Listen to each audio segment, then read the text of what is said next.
One way that Don Pauly blackmails motorists at the agency is to keep them coming back over and over again for trials that never happen. Here's how Don Pauly defrauded me and one of my clients.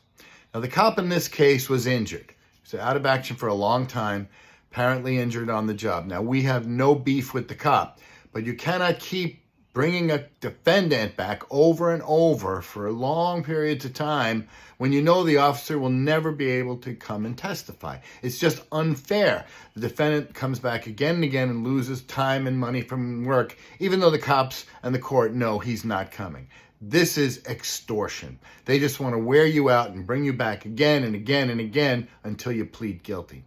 Now, the first time we appeared ready for trial, the cop didn't show up. He said he's sick, he needs time. They gave him a 6-month adjournment so he could recover.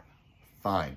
We returned on April 28th, and our case had been removed from the calendar without any kind of notice to me or my client. Now, in more than 30 years of practice, this has never happened. Not to me or anyone I know. And let me be clear, only in a corrupt court run by criminals can such things happen.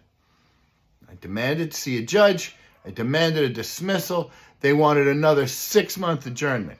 And against my opposition, it was rescheduled.